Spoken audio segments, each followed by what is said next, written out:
Okay, Eric, this is OK Turbo.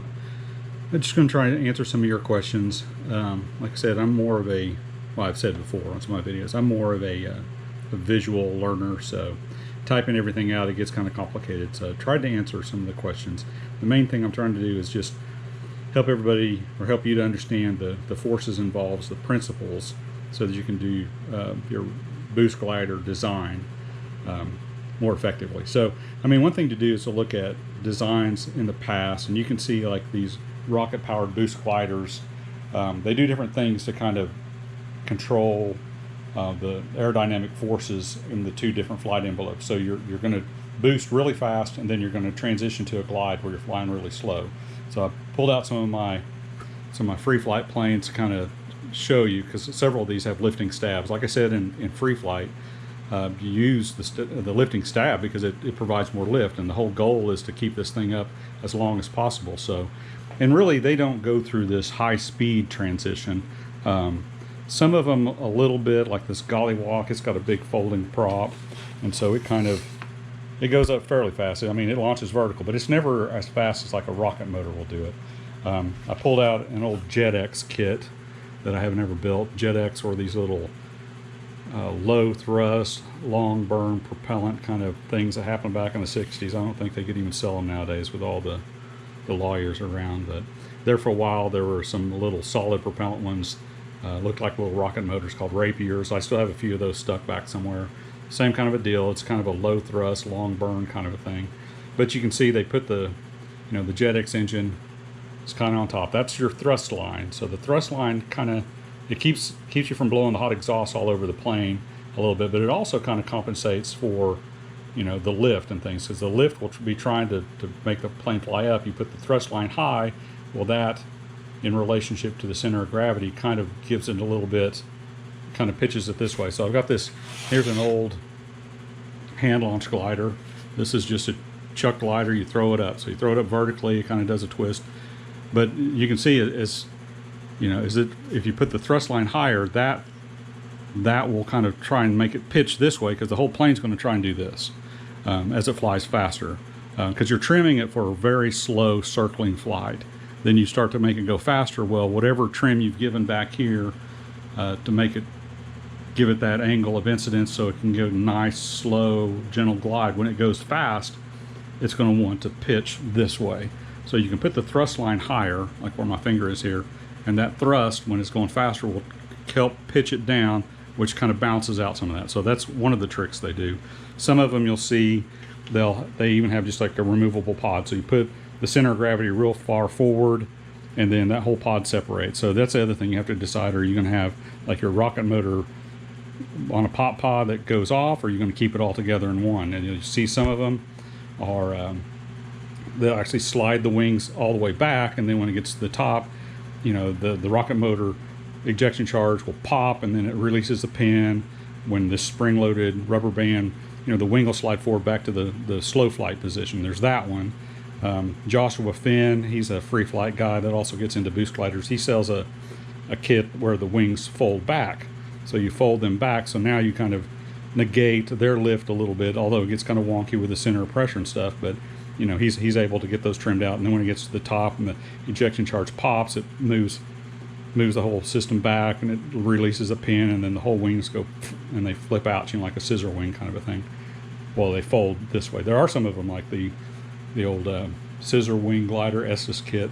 I built one of those when I was a kid, and it was super fun, but of course it didn't survive. So you can do the scissor wing. You can fold these back, and they'll clip back here, and then you have them released. There's all kinds of tricks like that. What's another one? This is the closest thing I've got to a boost glider. You can tell it's got a few miles on it. It's about time to build another X24 bug. This one is really just more of a drag recovery. It doesn't really even glide. You just kind of get it to come down. It's a lot of fun. It's kind of cool, but there's that. So those are kind of some of the things you have to do, is you have to compensate for those different forces. So like I said, with a lifting stab, what happens is, so here's this is a P30 kit, and that's just a AMA FreeFlight, National Free Flight Society classification. It's a 30 30-inch wingspan, rubber-powered airplane here. But see, it's got a lifting stab on it. So this thing flies really great, but I don't ever ask it to fly very fast. So even under power, P30 doesn't, I mean, you use a standard 9-inch plastic prop, so it never gives you a whole lot of thrust. I mean, it does go up faster than glide, but not that much faster. So I've got it all trimmed out. There's, shims, get the right angle of attack here. I've shimmed it there. It's got a dethermalizer timer, this really fancy timer here that, after a couple of minutes, it'll pop the tail to bring it back down if it gets caught in a thermal. But if I ask this thing to fly really fast, what's going to happen is that tail with its lifting surface will provide more lift, so it'll try and pitch, more this way, and it kind of gets everything wonky. So what you can do is, like the powered FreeFlight, they got like a little 2-stroke engine on the front of this, they launch vertical. They have a timer kind of like this, but it's a little more complicated. But it actually will time that thrust, so they'll have their engine burn for a few seconds, and it launches vertically, and they've pitched this tail down to change the angle of attack, so it doesn't provide all that extra lift at high speed. Then when it gets to the top of the power section, click, all of a sudden it moves back to a slow flight trim position, so it can sit there and slowly circle and glide. So construction, if you want to construct it differently, you can construct it how you want. You just have to take that into account. So either you're going to change the incident of the tail, you're going to put the thrust line, because that tries to pitch, that's going to provide more lift. It tries to go this way. So you might even try maybe putting the rocket motor below the center of gravity, put the thrust line down here, so that way it gives it a little bit more this way. See if I can hold this up. So if it's traveling really fast, this thing is lifting more, it's trying to pitch this way. Put the thrust line down here. I'm running out of hands. Down below. Maybe put it down here, so that'll try and pitch it up. And then as soon as the motor burns out, well, of course that force is no longer there, and then hopefully it'll kind of slow down enough and start transitioning into the glide. So some of these bigger prop planes, there's torque forces and stuff like that. Like this is what's called a coupe, and it's got a big giant folding prop, so then there's all these torque forces you kind of have to, wow, this thing hasn't been out in a long time, you have to compensate for. It's got the same kind of little dethermalizer timer thing. I'm trying to remember what I got on this. I got another one of these silly putty ones. So those are some things to consider. I think that's all the points I was trying to make. So that's really kind of what, when you design the thing, you can use one of the the kinds that that's been designed before. Like I said, there's several different ways that people have tried to compensate for that. This is basically a discus launch glider. So this is a radio control glider that I have. This is a whole lot of fun, but you grab that wingtip and you sling this thing, circle around a couple of times like a discus, and you launch that up in the air. So if you want to see some cool stuff, watch DLG, Discus Launch Gliders. I've got another one over here. This one's needs some fixing. You see there's this peg right there on the end.